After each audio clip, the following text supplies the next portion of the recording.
Ya, Bapak Ibu yang terkasih, saya akan mengajak Bapak Ibu semua untuk kita boleh sama-sama memberi yang terbaik bagi Tuhan, yaitu fokus kita saat kita mulai kali pertama berdoa, ya. Kita mau sama-sama duduk diam di bawah kasih karunia Tuhan, kita lipat tangan, ya, kemudian kita mau sama-sama berdoa. Baik Bapak Ibu, kita satu di dalam doa ya.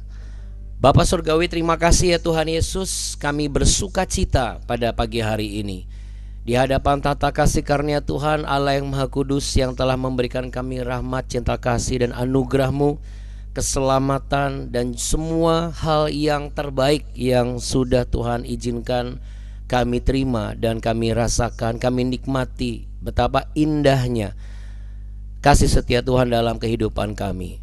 Pada pagi hari ini kami mau perkatakan dan kami mau ikrarkan bahwa sekali Yesus tetap selama-lamanya Yesus, tidak akan ada yang bisa berubah.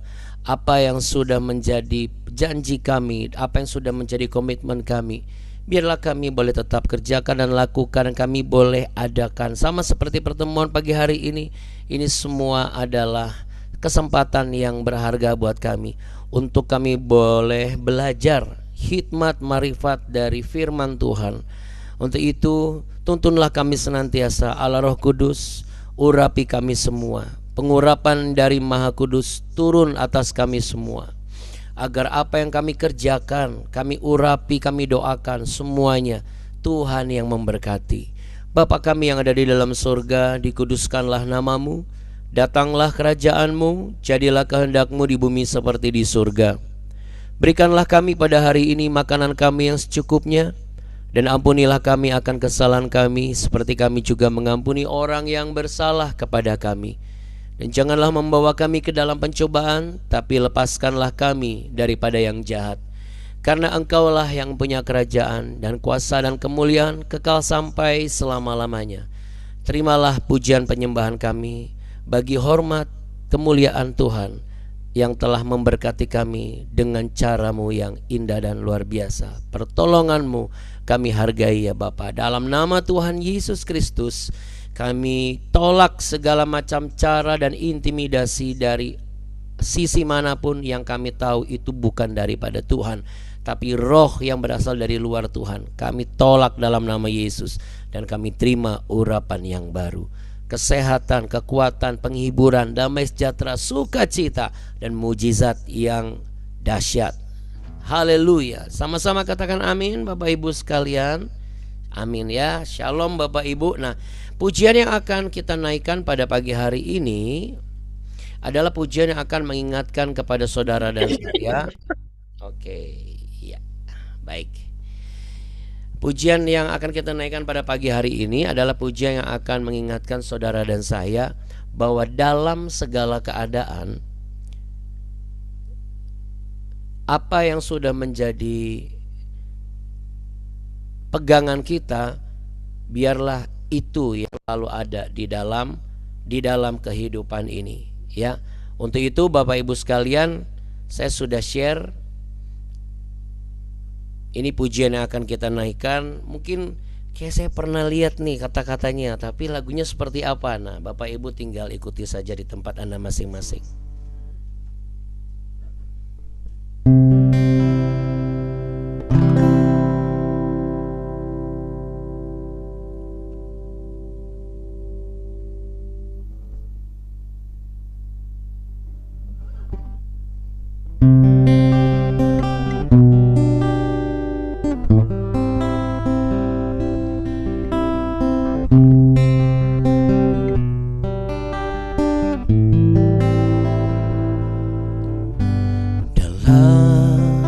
Segala keadaan,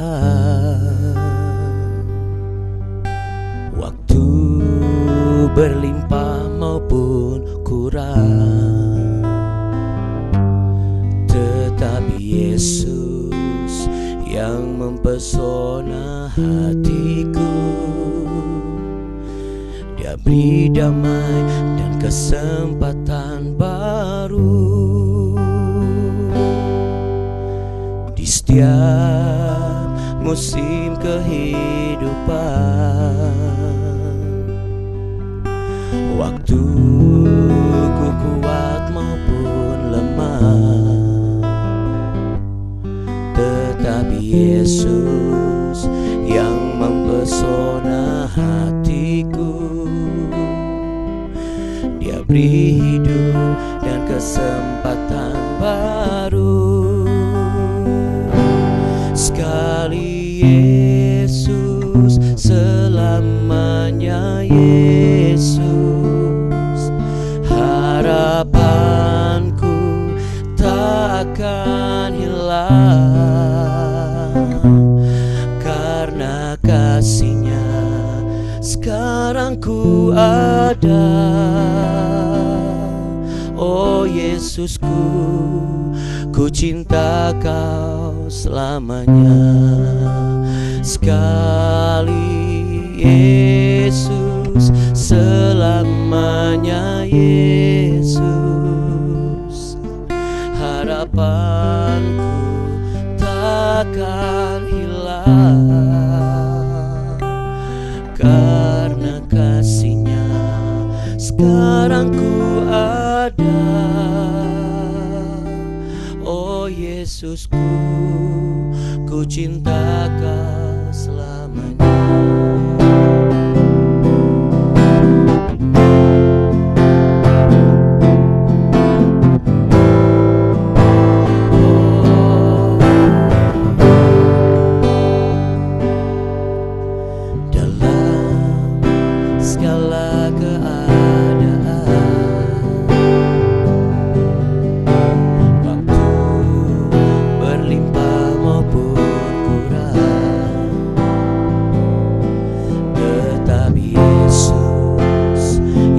Mempesona hatiku,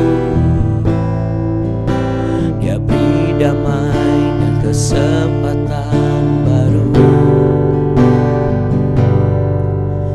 Di setiap musim kehidupan, amin.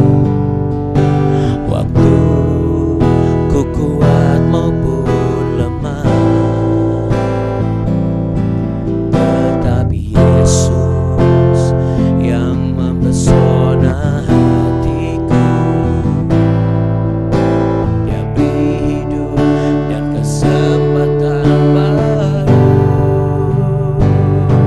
Sekali Yesus, selamanya Yesus.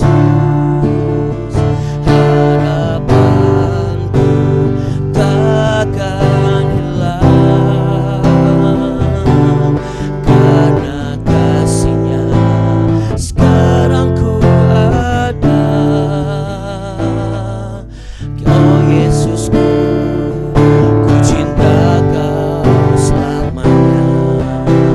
Sekali Yesus, selamanya Yesus. Harapanku takkan hilang, karena kasih-Nya sekarang ku ada. Oh Yesusku, ku cinta Kau selamanya. Sekali Yesus, selamanya Yesus. Harapanku takkan hilang, karena kasih-Nya sekarang ku ada. Oh Yesusku, ku cinta Kau selamanya. Sekali Yesus, selamanya Yesus. Harapanku takkan hilang, karena kasih-Nya sekarang ku ada. Oh Yesusku, ku cinta selamanya. Boleh sambil taruh tangan di dada Bapak Ibu, kita katakan sama-sama sekali lagi. Sekali Yesus, selamanya Yesus, harapanku takkan hilang, karena kasih-Nya sekarang ku ada. Oh Yesusku, ku cinta Kau selamanya. Tuhan Yesus, apapun yang terjadi di dalam hidup ini, Engkau tidak akan pernah tergantikan. Engkau tetap yang pertama dan terutama di dalam hidup ini ya Tuhan. Apapun keadaan kami, serumit apapun situasi kami, Engkaulah satu-satunya penolong yang terbukti. Kami kuat karena kami memiliki Engkau ya Tuhan Yesus.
Terima kasih Engkau telah menjadi Tuhan yang menyelamatkan kami, menyelamatkanku, dan memberi hidup yang baru.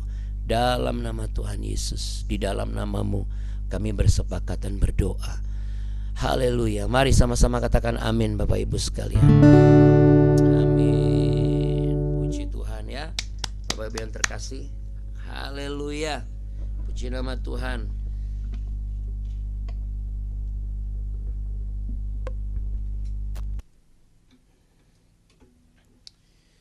Ya Bapak Ibu yang terkasih, yang diberkati dan dikasihi Tuhan Yesus Kristus. Amin Bapak Ibu sekalian. Amin ya. Adalah satu anugerah dan satu hal yang indah kita boleh dapatkan di dalam kehidupan ini, jikalau kita bisa menjadi salah satu dari sekian banyak manusia di dunia ini yang diberikan talenta, lalu kemudian diberikan pertolongan, dianugerahkan keselamatan, dan diprioritaskan untuk menerima pertolongan. Ya, untuk itu Bapak Ibu, dalam segala keadaan ya, pujian ini sangat memberkati, saya yakin dan percaya, sangat memberkati kita semua. Dalam segala keadaan kita, baik berlimpah maupun kurang, yang mempesona hati kita haruslah hanya Tuhan Yesus saja, tidak boleh ada yang lain. Ya. Dan juga dalam setiap musim, entah saat musim kita sedang kuat ya, ataupun musim dalam keadaan kita mungkin saat sedang lemah, biarlah kiranya yang mempesona hati kita juga cuma Tuhan Yesus saja. Kalau ada yang bertanya kenapa? Karena cuma satu-satunya Tuhan Yesus yang memberikan penghiburan ya. Dan juga apa? Damai. Damai, penghiburan saya bisa dapatkan di dalam hal-hal yang lain. Saya kalau punya uang banyak damai. Saya punya harta berlimpah, saya terhibur. Saya dengar musik terhibur, nonton terhibur, main terhibur, arisan terhibur. Tapi Bapak Ibu, jangan lupa yang memberikan kesempatan baru cuma satu. Yaitu siapa namanya? Tuhan Yesus Kristus. Yes. Di luar dari itu nggak ada yang bisa memberi kesempatan yang baru. Sehebat apapun kita menciptakan kesempatan dalam kehidupan kita, tetap kita nggak bisa dan nggak mampu. Itu sebabnya Bapak Ibu sekalian, saya ingin kembali menjelaskan dan menyampaikan hal-hal yang bisa saya jelaskan. Ya, di dalam pembacaan kita di 2 Raja-Raja. Kita akan lanjutkan. Ya, sebentar.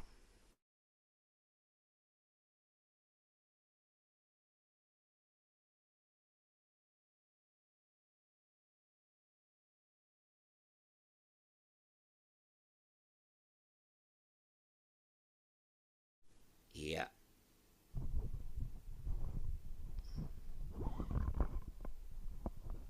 Oke, kita mau baca ya Bapak Ibu di 2 Raja-Raja pasal yang kelima.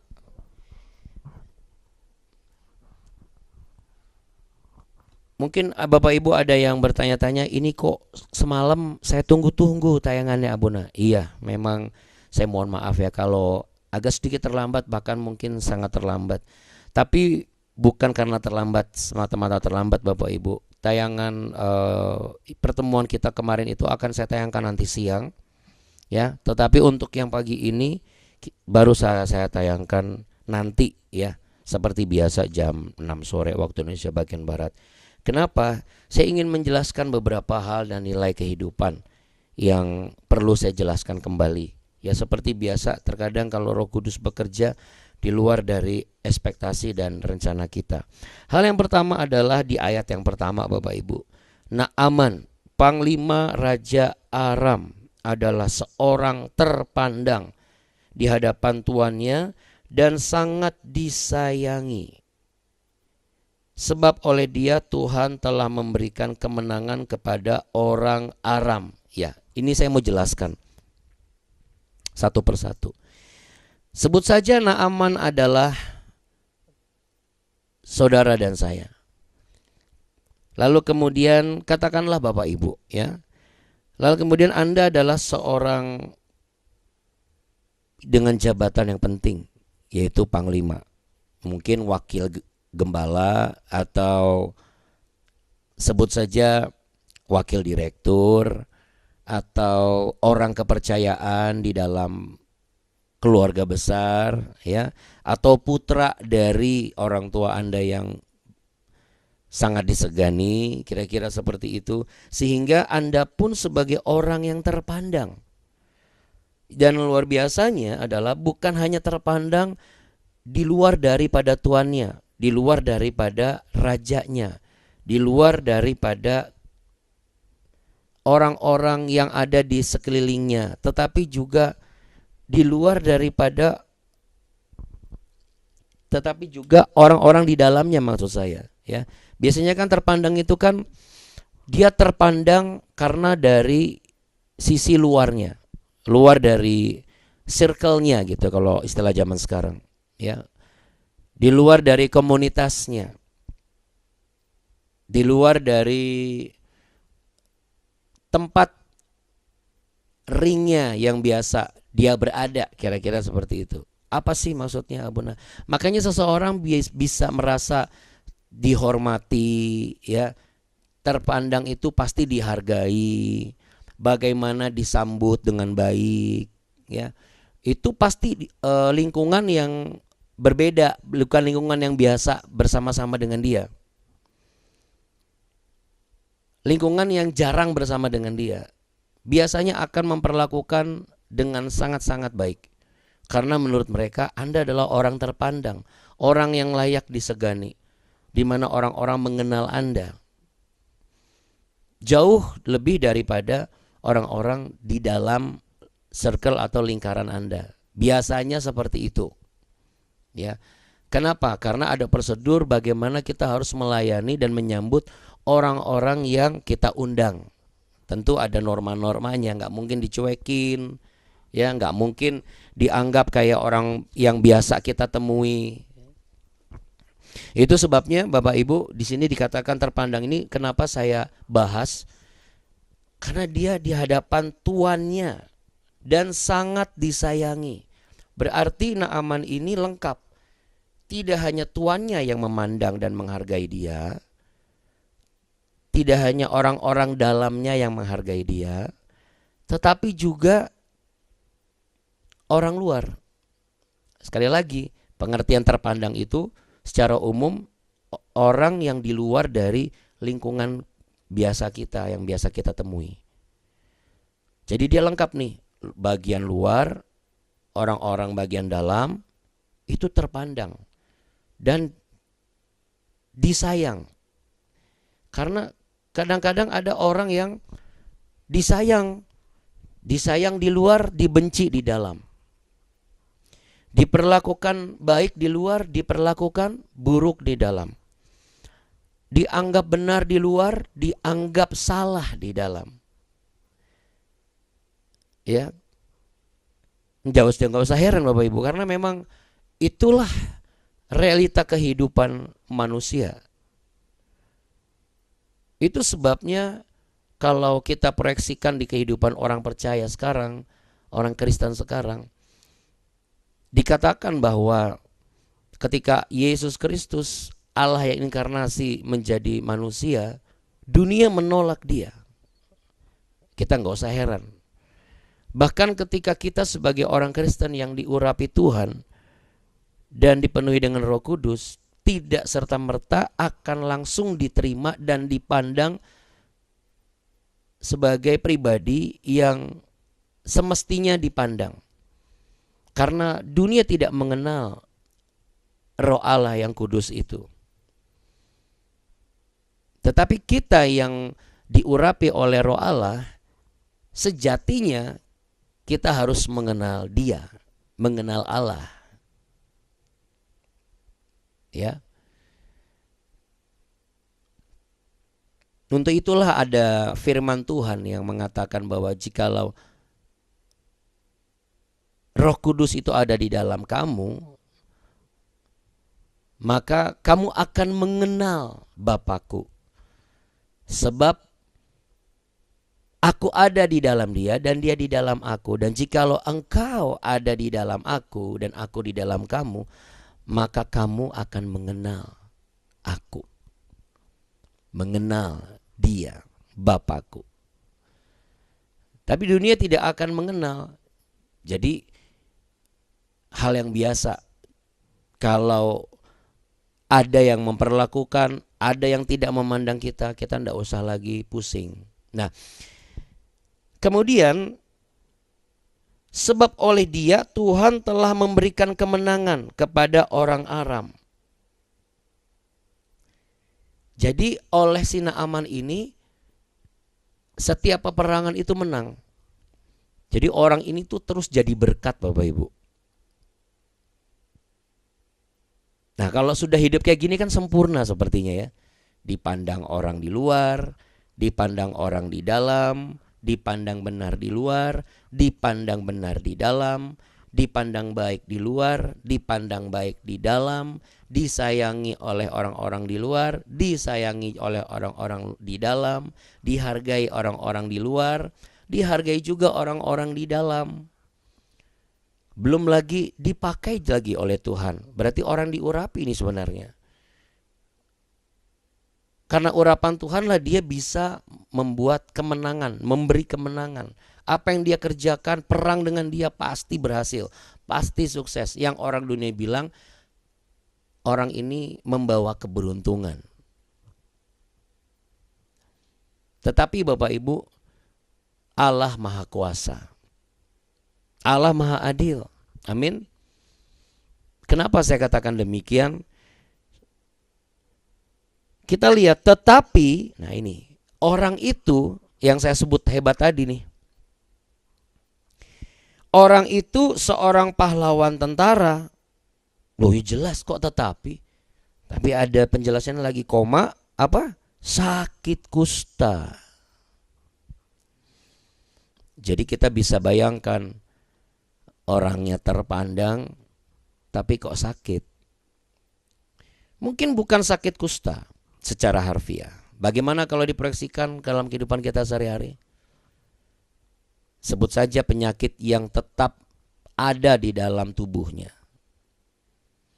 Sebut saja hal-hal tidak hanya penyakit jasmani, tetapi ada penyakit rohani. Ada juga penyakit-penyakit yang lain yang membuat seorang Naaman itu menjadi tidak sempurna, tidak maksimal hidupnya. Tidak maksimal hidupnya. Makanya puji Tuhan dia dipertemukan oleh seorang anak gadis, anak kecil yang menceritakan bagaimana ada hamba Tuhan di daerah itu. Ya. Lalu apakah ketaatan Naaman itu adalah menunjukkan bahwa dia adalah orang yang tunduk kepada Tuhan? Kita kemarin sudah baca kan ya Bapak Ibu. Jadi saya tidak perlu mengulas lagi. Karena kalau Anda baca dari ayat yang ketiga, bagaimana gadis itu berkata itu ada abdi Allah dan lain sebagainya diceritakan. Dan saya yakin kenapa Naaman langsung iya, meresponi iya. Keyakinan saya beralasan. Karena apa? Karena kan anak gadis ini menceritakan hal-hal yang dahsyat dan luar biasa. Bagaimana Allah bekerja di dalam orang itu. Bagaimana orang itu tuh bisa loh membangkitkan anak seorang janda. Bagaimana dia pun juga bisa membelah sungai Yordan. Nah saudara, siapa sih yang tidak langsung terpesona? Dan siapa sih yang tidak akan oke, baik. Apalagi dia lagi butuh untuk sehat. Dia butuh untuk sembuh. Makanya dia mau menuju ke tempat di mana abdi Allah itu berada. Sudah sampai sana, ya Bapak Ibu, nyampe sana langsung ngeliat ya, ngeliat depan pintu rumah Elisa. Nggak disambut langsung sama Elisa. Tahu dari mana? Kita baca lagi di ayat yang ke-10. Elisa menyuruh seorang suruhan kepadanya mengatakan, pergilah mandi 7 kali dalam sungai Yordan, maka tubuhmu akan pulih kembali sehingga engkau menjadi tahir atau engkau akan sembuh. Artinya ada yang harus engkau lakukan. Dalam kurun waktu sekian hari, sekian minggu, sekian bulan, nanti kamu akan sembuh. Tapi yang masalahnya yang ngomong ini bukan Elisa. Yang ngomong siapa? Suruhannya. Namanya siapa? Gehazi. Masih ingat kan 2 hari yang lalu? Di hari Jumat ya tepatnya, bukan 2 hari yang lalu. Bahwa ada orang suruhannya Elisa. Namanya Gehazi. Di minggu lalu lebih tepat lagi. Kita bahas itu. Bagaimana perasaan saudara kalau saudara mau menemui seorang hamba Tuhan, lalu kemudian hamba Tuhannya belum keluar dari dalam rumah, lalu yang keluar adalah wakilnya, katakanlah begitu. Anda pasti marah, Anda pasti kesal. Itulah yang dilakukan oleh Naaman. Oh ya, Naaman pergi dengan gusar. Makanya di ayat yang ke 11, tetapi pergilah Naaman dengan gusar sambil berkata, ini dengan marah maksudnya Bapak Ibu. Dengan kesal, sambil ngomel-ngomel. Sambil menggerutu. Kirain disuruh apa kek? Dia doain saya kek, tupang tangan kek. Bagaimana lagi tuh layaknya seorang pendeta, seorang hamba Tuhan. Ini kurang ajar banget, gak sopan. Orang datang ke rumahnya dia jauh-jauh. Belum lagi mesti harus hadapin macet dan semua. nemuin kok susah banget. Sombong sekali, malah nyuruh wakilnya lagi. Udah gitu nyuruh apa tadi? Nah, kebetulan yang disuruh adalah sesuatu yang gak masuk akal. Kalau nyemplung kenapa harus 7 kali? Emang gak cukup sekali? Nah, itu yang pertama. Lalu yang kedua, kenapa harus di sungai Yordan? Emangnya cuma ada sungai Yordan di daerah kita ini? Gak ada sungai-sungai yang lain? Ya kira-kira seperti itu. Sama, ketika kita bawa kepada Tuhan nih, Tuhan suruh, ayo ikuti BW. Ayo temuin pendeta ini. Begitu ditemui, ternyata tidak sesuai dengan ekspektasi. Harusnya pendeta sekali berdia ini gerejanya besar dong. Harusnya pendeta sekali berdia ini jemaatnya banyak dong. Ya. Tetapi begitulah manusia. Rata-rata seperti itu. Lalu begitu didoakan, dilayani, dia harapkan mungkin sesuatu yang spektakuler. Saudara, sudah berapa lama kita seperti Naaman? Saya nggak seperti Naaman, Abuna. Karena saya selalu percaya bahwa Tuhan itu ada. Kalau percaya Tuhan itu ada, namanya Yesus Kristus, Allah yang hidup, berarti kita tidak boleh lekas pergi, nggak boleh cepat mengambil keputusan, nggak boleh cepat gusar, apalagi ngomel-ngomel.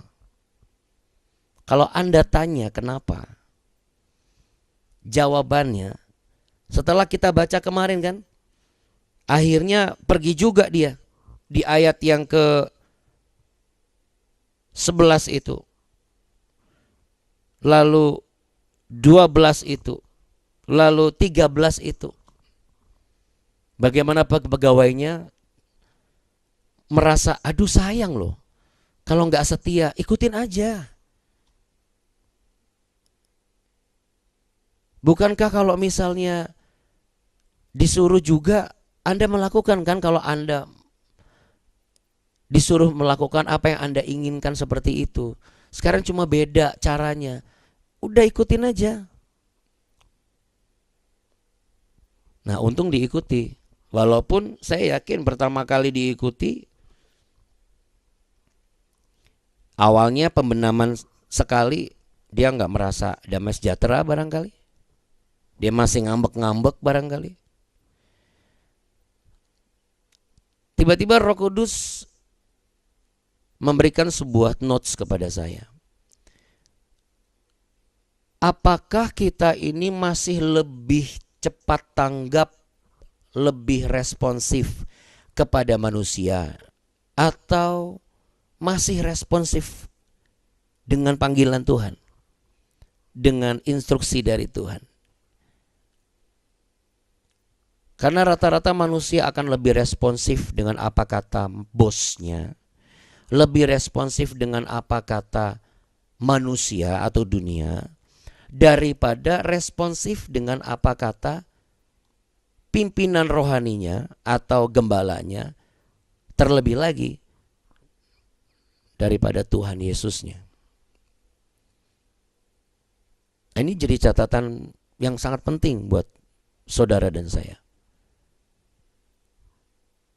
Apapun keadaan kita, kalau kita sakit rohani, kalau kita sakit jasmani, kalau kita sakit apapun itu, sakit keuangan kah, sakit mental kah, sakit pikiran kah, kita tidak akan merasa sempurna kalau kita itu belum sembuh. Lalu ketika kita ke dokter, kita nurut apa kata dokter. Tapi begitu kita datang kepada Tuhan, pendeta ngomong sesuatu, Anda langsung bilang, ini nggak masuk akal ini. Nah tentu kita juga harus pahami yang dimaksudkan itu searah nggak dengan apa yang diharapkan oleh kita sebagai yang datang kepada Tuhan. Sama seperti Naaman ini kan searah. Bukan berarti Elisa langsung ngomong, jualah semua hartamu karena aku mau beli kuda. Aku selama ini capek, pelayanan itu jalan kaki. Emang gak ada keledai? Enggak, saya maunya kuda. Karena kalau kuda itu lebih kuat daripada keledai. Kenapa nggak mau onta? Enggak lah, onta kurang enak, nggak nyaman jadinya. Kalau mau sekalian berkati kuda lah. Nah, kalau perlu diganti GHC-nya dengan alat komunikasi yang paling canggih. Bagaimana? Supaya nanti kalau Anda butuh, saya tinggal sampai, cepat datang. Alasannya banyak. Nah, itu nggak benar. Tapi kalau ini, Elisa keluar bukan berarti dia tidak sopan, Bapak Ibu. Jangan lupa dia adalah hamba Tuhan, abdi Allah. Bisa saja begitu Naaman ini sampai, dia baru saja dapat instruksi dari roh Tuhan. Suruh dia itu membenamkan dirinya 7 kali di sungai Yordan. Makanya karena Elisa ini pribadi yang responsif atas apa yang Tuhan instruksikan. Dia bukan pribadi yang nanti dulu deh Tuhan. Baru kemarin ngasih makan 100 orang. Kan Anda baca perikop kan? Seperti yang lain kan? Yang sebelumnya kita udah bahas minggu lalu. Sesuai dengan firman Tuhan judul videonya.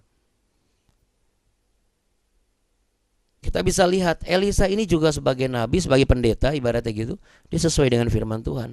Begitu Tuhan ngomong set, dia langsung kerjain. Beda sama Naaman pada saat ini. Jadi Naaman ini bukan orang jahat, Bapak Ibu. Dia orang baik. Karena Tuhan gak mungkin memakai orang jahat. Tapi orang baik yang dipakai Tuhan bisa jadi jahat, iya. Tapi kalau Tuhan pakai orang jahat untuk memberkati, berkali-kali memberi kemenangan, bukan Naaman orangnya. Karena dalam hal ini Naaman bukan orang jahat. Tapi pertanyaannya adalah, Naaman merasa sombong. Dia merasa saya nggak layak untuk diperlakukan kayak begini. Dia nggak tahu apa saya panglima. Dia nggak tahu apa saya yang bikin kemenangan buat Raja Aram. Saya disayang sama bos saya loh. Saya disayang sama atasan saya loh. Dia nggak tahu apa, kayak gitu. Nah, apakah ini ada di dalam kehidupan saudara dan saya? Kita mungkin bukan orang jahat, Bapak Ibu. Saya yakin kita orang baik. Anda orang baik, amin. Tapi di balik kebaikan kita, apakah kita bersikap demikian? Kita lebih responsif dan lebih menakar apa yang kita mau. Emang gak boleh, Abuna? Bapak Ibu, kalau kita mengaku sebagai orang percaya, berarti 100% percaya. Dan kalau kita mengaku mengenal siapa Tuhan kita, berarti 100% kita juga percaya dan mengenal cara Tuhan bekerja beda dengan cara manusia. Amin. Hitung-hitungannya nih ibaratnya, harusnya dapat mengumpulkan sekian, malah disuruh nabur sekian, tapi bisa dapat berlimpah-limpah. Nah itu cara Tuhan. Tapi Tuhan gak pernah melakukan cara yang sama terus.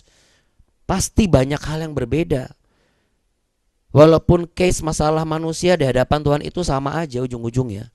Butuh mujizat, butuh kesembuhan, butuh apa? Pemulihan. Tapi caranya beda. Gak pernah sama. Karena dia Allah yang hidup, Allah yang dinamis, Roh yang kudus yang bergerak secara adikodrati. Itu sebabnya Bapak Ibu yang terkasih, kalau hari ini Anda merasa apa sih bagusnya ikut BW ini setiap pagi? Anda merasa apa sih relevannya baca firman Tuhan setiap pagi sebelum masuk kerja seperti yang Pak Pendeta itu ngomong? Berarti Anda gak beda jauh sama Naaman. Kenapa? Karena bagi Anda itu gak masuk akal. Gitulah.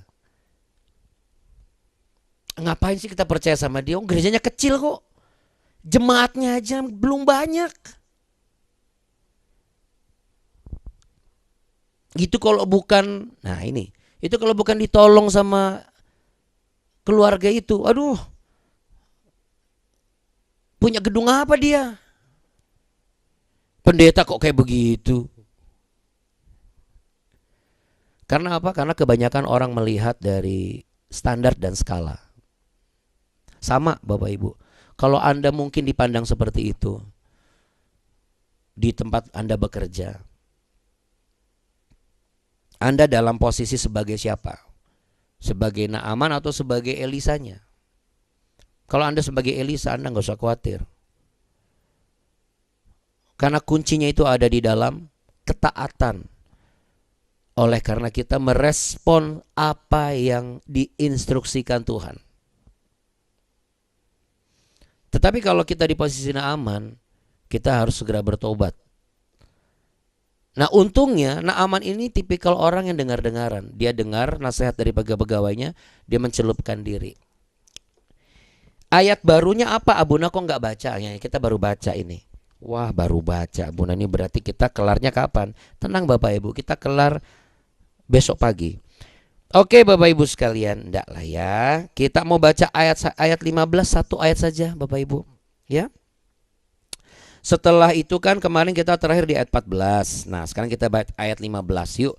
Kemudian kembalilah ia dengan seluruh pasukannya kepada abdi Allah itu. Setelah sampai tampillah ke depan Elisa dan berkata, sekarang aku tahu bahwa di seluruh bumi tidak ada Allah kecuali di Israel. Karena itu terimalah kiranya suatu pemberian dari hambamu ini. Namun saya hanya berhenti dulu di kalimat ini. Sekarang aku tahu bahwa di seluruh bumi tidak ada Allah kecuali di Israel. Berarti sebelumnya sekalipun Naaman orang terpandang, orang baik, disayang sama bosnya, tetapi dia sebelumnya belum tahu. Nah, makanya dia baru ngomong, sekarang aku tahu. Karena ada 3 kategori yang berkaitan dengan kata tahu ini. Apakah memang kita belum tahu, kita tidak mau tahu, atau kita sudah terlalu sok tahu. Tapi biarlah kita belum tahu. Saya belum tahu Abuna. Ternyata pembacaan di 2 Raja-Raja pasal 5 ini menyimpan banyak hal nilai kehidupan ya. Sama. Saya juga Bapak Ibu. Dan kita bersyukur oleh tuntunan Roh Kudus yang memberikan kita pertolongan dan menyingkapkan segala kebenaran di balik setiap pembacaan firman Tuhan. Terjawablah. Itulah faedahnya kalau kita mau baca firman Tuhan setiap hari. Sebelum kita bekerja. Mungkin hal yang biasa. Atau bahkan kayaknya gak keren banget. Apa kek gitu. Tapi Bapak Ibu, keren atau tidak itu bukan dari perbuatan atau aksinya. Namun lihat siapa sumber kekuatan itu dan hasilnya. Itu yang paling penting. Mari sama-sama kita tundukkan kepala. Kita pejamkan mata. Kiranya Allah yang Maha Kudus memberikan urapan yang baru. Lebih dahsyat lagi, lebih baru lagi, lebih segar lagi. Menyegarkan tubuh jiwa rohmu Bapak Ibu sekalian. Sehingga ketika engkau rajin ikut BW baik di Zoom maupun di YouTube, engkau sama seperti Naaman barangkali. Berkali-kali engkau selalu menenggelamkan di dalam pertemuan ini. Tenggelam dalam hadirat Tuhan ini. Tenggelam dalam setiap pengertian-pengertian ini. Maka ketika engkau keluar, engkau bergerak di pekerjaanmu. Engkau bergerak di tempat di mana engkau melayani. Engkau bergerak kembali keluar dan masuk ke dalam keluargamu. Maka engkaulah orang-orang yang sudah tahir. Selalu ditahirkan. Semakin ditahirkan. Selalu diberkati. Semakin diberkati. Sebab kita yang awalnya belum tahu menjadi lebih tahu. bahwa benar tidak ada Allah yang bisa kita andalkan selain Tuhan Yesus, sehingga kita tidak lagi menjadi orang yang mudah sekali menggerutu hanya karena di depan mata kita itu seakan-akan tidak sesuai. Kalau kita mengenal Tuhan yang kita sembah, apapun caranya kita nggak usah pusingkan. Jadi Bapak Ibu, untuk apa kau pusingkan masalahmu? Untuk apa kau pusingkan kelemahanmu? Untuk apa kau pusingkan penyakitmu? Untuk apa kau pusingkan keluargamu? Untuk apa kau pusingkan pergumulanmu? Serahkan segala masalah halmu yang membuatmu pusing ke dalam tangan Tuhan yang hidup. Izinkan Dia bekerja, yang melakukan dengan caranya dan memberikan kita kebaikan. Karena itulah bukti ketika Allah turut bekerja, Ia mendatangkan kebaikan dalam segala sesuatu. Dan itu berlaku bagi saudara hari ini. Terimalah pengertian yang baru. Bekerjalah bersama tuntunan Roh Kudus Tuhan yang akan membuatmu semakin berhasil, semakin diberkati, dan semakin terarah dalam tujuan rencana Tuhan yang akan ternyatakan indah di dalam waktunya Tuhan. Sebab berkat ini adalah berkat yang telah tersedia. Engkau hanya cukup mau mendengar, mengikuti dengan taat, dan engkau tidak perlu merasa gusar jikalau situasi dan keadaannya tidak sesinkron dengan apa yang kau pikirkan. Sebab Allah bekerja jauh di luar segala pemikiran kita. Tetapi percayalah, at the end pasti akan mendatangkan kebaikan. Untuk itu Bapak Ibu sekalian, kiranya pertemuan di BW ini setiap pagi, baik yang di Zoom maupun di waktu-waktu Anda di YouTube, akan membawa Anda semakin mengenal pribadi Tuhan. Dan orang yang mengenal pribadi Tuhan adalah orang yang mengakui, orang yang tahu. Dan orang yang mengakui dan tahu itu tidak mudah gusar. Dengan demikian tidak ada belalang pelahap ketika berkat itu dicurahkan. Buka tanganmu, terimalah berkat damai sejahtera, urapan cinta kasih tuntunan, kekuatan yang baru, hikmat, dan damai sejahtera, kesembuhan, pemulihan, terobosan, mujizat, sebab engkau layak untuk menerimanya. Sebab Allah yang Maha Kudus berkenan memberkatimu. Tuhan memberkatimu berlimpah-limpah. Tuhan menyinarimu dengan wajahnya dan memberimu kasih karunia. Tuhan menghadapkan wajahnya kepadamu untuk memberimu kehidupan, damai sejahtera. Ialah Yesus Kristus, Tuhan yang diurapi oleh kuasa daripada yang maha tinggi. Ialah Bapa, ialah sahabat, dan ialah yang setia, yang menyertai, yang sepakat dan percaya pasti mengalami terobosan, pentahiran, pemulihan, kesembuhan, dan mau taat. Sama-sama katakan amin. Amin Bapak Ibu sekalian. Amin. Amin. Amin. Terima kasih ya Bunda. Sama-sama. Terima kasih ya Bunda. Amin. Terima kasih ya Bunda. Terima kasih Bapak Ibu semua. Terima kasih Ya. ya Bunda. Sama-sama Bapak Ibu sekalian. Terima kasih. Mohon izin karena Bapak Ibu sekalian. iya, Abuni belum bisa gabung itu karena handphonenya sedang diperbaiki. Jadi Bapak Ibu. Tapi kalau besok sudah bisa gabung. Ya tiba-tiba handphonenya mati jet. Lalu sementara belum bisa dipindahkan semua aplikasi dan segala macamnya. Ya. Jadi tidak ada apa-apa di antara kami ya. Jangan berpikir yang terlalu jauh ya Bapak Ibu. Wah ini Abuna cuma sendirian, Abuni yang nggak ada, wah ini pasti berantem. Nggak boleh kayak begitu ya Bapak Ibu ya. Ya ke siapapun juga nggak boleh. Oke. Pokoknya lurus-lurus aja Bapak Ibu, lempeng-lempeng aja. Karena dengan lurus-lurus dan lempeng-lempeng, demikianlah berkat tersalur secara lurus dan lempeng dalam kehidupan kita. Amin Bapak Ibu sekalian. Tetap setia, tetap sehat, jangan kasih kendor, selamat bekerja, selamat beraktivitas. Ya, Tuhan mohon berkati. izin. Iya, Tuhan Yesus memberkati Bapak Ibu semuanya. Amin. Amin. Terima kasih Abuna. Oke, Bapak Ibu. Sama-sama. Terima Makasih ya Buna. Yes, Bapak Ibu. Semangat. Bu Lingga, semangat Bu Lingga. Iya. Yes, puji Tuhan. Ya, Bu Retno juga semangat, semua Bapak Ibu semangat ya. Luar biasa. Oke, Bu Acen, semuanya Bapak Ibu ya. Terima kasih banyak ya.